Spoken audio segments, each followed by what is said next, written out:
Senator Hawkins Lewis. Thank you, Mr. President. A moment of personal privilege, if we could. Granted. Thank you. Colleagues, today is International Women's Day, and anyone who would like to come down, be supportive and speak to that, we'd love to ask you to join us. There is a theme for 2022, which is Break the Bias. Imagine a gender-equal world, a world free of bias, stereotypes, and discrimination, a world that is diverse, equitable, and inclusive, a world where difference is valued and celebrated. Together, we can forge women's equality. Collectively, we can all break the bias. Individually, we are all responsible for our own thoughts, actions, all day, every day. We can break the bias in our communities. We can break the bias in our workplaces. We can break the bias in our schools, colleges, and universities. Together, we can all break the bias on International Women's Day and beyond. Whether deliberate or unconscious, bias makes it difficult for women to move ahead. Knowing that bias exists isn't enough. Action is needed to level the playing field. Are you in? Will you actively call out gender bias and discrimination and stereotyping each time you see it? Will you break the bias? And the symbol for Women's International Day is a cross symbol to break the bias.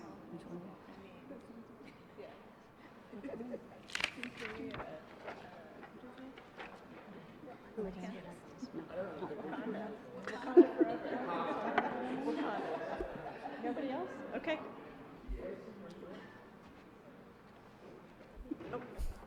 Senator Buckner.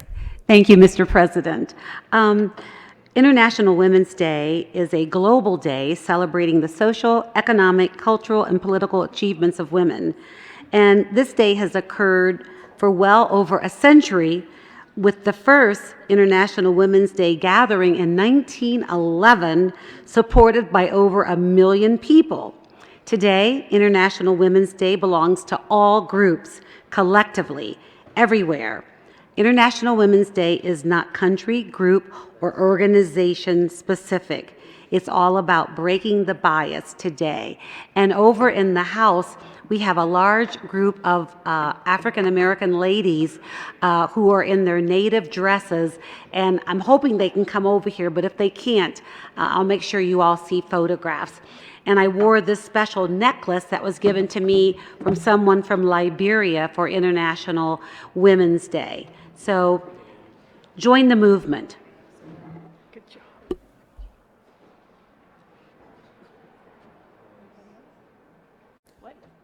Senator Fields. Good morning, Mr. President and colleagues. I'd like to take a moment of personal privilege. Granted. Thank you, Mr. President. I'd like to join in with the women that are standing up front in celebration of the International Women's Day. Women's Day is a global celebration that's taking place around the world. And basically, it's an opportunity where women are raising awareness about equality issues that need to be addressed. So we were challenged earlier. We were challenged to break the bias. And I'm asking each of you to lend voice when you see bias. I'm asking you to take a stand and action when you see bias happening in any corner of our state or any room that you might be in. We're calling for equality in all places and in all things. I wish I could be there with you because typically on this day, we do have women from Africa, from all continents, from all areas, dressed in their uniforms. So I'm here just playing my part by wearing my Kente Express cloth in solidarity for the women who are hardworking. Because when women don't succeed, it brings all of us down. We are all more successful when women are successful. So please help me to break the bias for all of us. Thank you.